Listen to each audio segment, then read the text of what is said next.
Miss J Becker, which is a student master's degree in social and cultural psychiatry faculty of medicine at University of. I'm not going to pronounce it well. Okay, great. And you can move on. Good morning.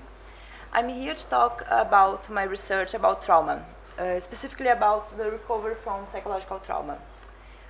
This interest began when I was at college and I worked with child sexual abuse, so I decided to write a thesis about trauma and resilience, emphasizing the narrative as a possibility to reframe feelings and to establish a bond.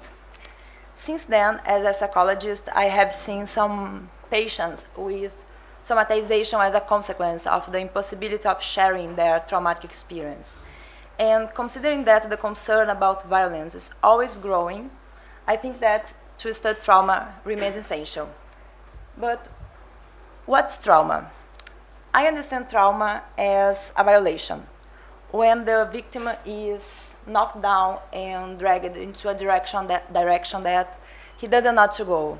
It's a result from a violent event, a brutal event. It's a break. However, when we are faced with violent situations, it's not the physical and verbal aggression that interfere in the establishment of trauma, but also its representation. And this representation depends on how his social and cultural environment translate the tragedy, which can soften or intensify the suffering even more. As Cyrulnik emphasized, the cause of a feeling of shame or pride is not a fact, it's the way the events are reported in the subject's surroundings, and how these reports converge to organize the rhetoric in which the child is in. Here we can consider the adult. In this sense, I understand that when the subject has space for expressions and for expression of his suffering, the understanding of trauma becomes possible. And it's through the emotional response of family and how his social and cultural context reported this event that he may change the representation of what happened. We know that many research as psychiatrists and psychoanalysts have dedicated themselves to the questions of the recovery from psychological trauma. And in many studies, there is the appointment of the importance of talking about trauma to retell stories, to renew feelings, and to overcome the trauma. So the expressions is understood as one of the best ways to deal with adversities, because narrating is to remember the past, which may reassign the representation of itself and what happened, transforming it into something acceptable and less painful. When sharing a story, it's possible to reframe the event and draw up a new context. And the narration allows the patients to confront the conflict. We know that psychoanalysis was innovative, discovering the possibility to treat through words. But Freud highlights that more than conscious communications, it's necessary to access the repressed material. However, Cyrulnik emphasized that the space for expressions may be varied: a stage, an ear, writing, or a psychotherapy session. And according to him, if the victim has a social environment that is able to welcome him and space and tools to express himself, the process of resilience will be easier. Likewise, Salles, a Portuguese psychiatrist, talks about her experience in the psychodrama group with veterans. And she understands that when these men share their stories, their traumatic experience, they realize that they are not alone, so they can confront their fears. So despite the different approaches, in all these studies, the expressions is understood as an opportunity to face the traumatic event and its memories. Now, in my master's degree at University of Coimbra, I wrote a thesis about war trauma and psychosomatic disorders. And for this purpose, I interviewed some veterans to understand how this event affected their lives and to identify some traces of somatization. What all these veterans reported of the impossibility of share of sharing the traumatic experience, usually because they cannot talk about war in their homes. So, for many years, these men lived with memories, symptoms, and pain, only find support when their bodies complained. So, in my study, their desire to speak emerged. So, understanding that the event that produced trauma imposed itself, but that the meaning of we attach to it depends on our story and our social environment. Expressions is the opportunity to confront the traumatic event, to understand the trauma, and to reframe the feelings and suffering. But it's important to emphasize that even when the victim has not had a pre-trauma history that helped him to develop ways of dealing with adversities, if he finds support during or after the difficult event, he can begin a process of resilience. We are faced with cases of violence on a daily basis: war, conflicts between sports fans, robberies, murders, children suffering in treatment, among others. These everyday tragedies make us to question the future of survivors. So, and to what extent they are physically and psychologically affected, and mainly how they resume their lives after a considerable suffering or helplessness.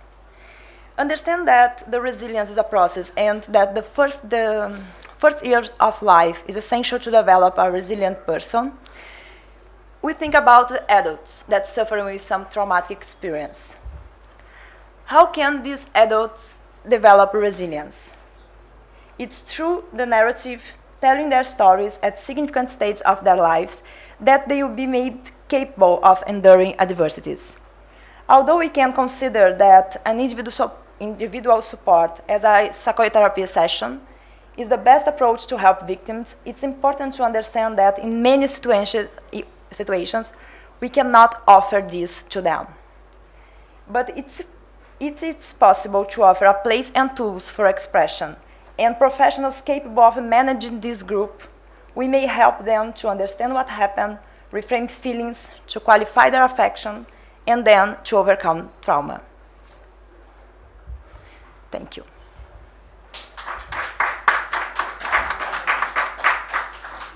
Any question? Oh my God. No, it's a good question. Trust me. Yes. Do you think that some people are more likely to benefit? Oh, sorry. Do you think that some is it on? Do you think that some people are more likely to benefit from narrative therapy than others? And is there a way to predict? I think that depends on the kind of trauma and the culture of the person, but I think that the expressions is a way to deal with the diversities. Sometimes you can, the victim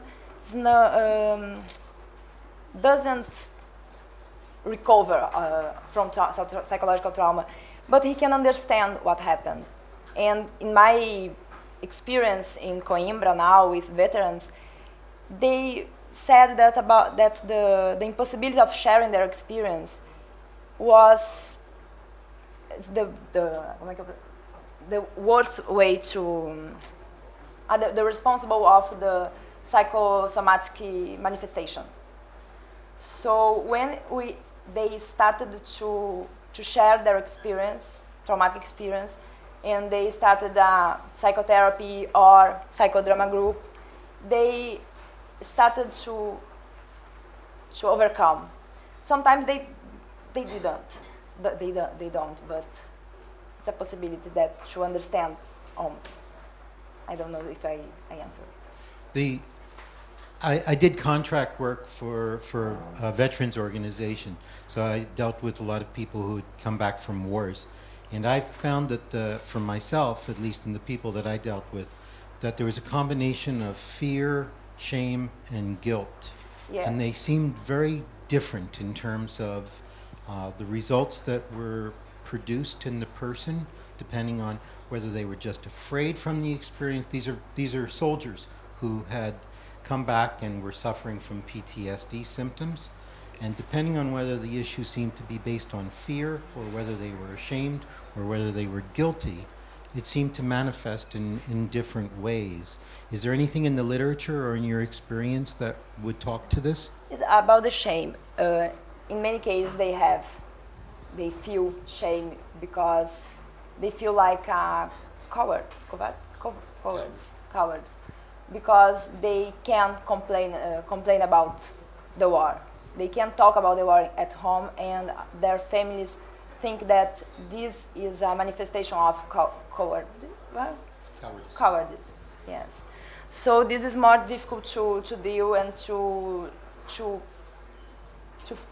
look for help.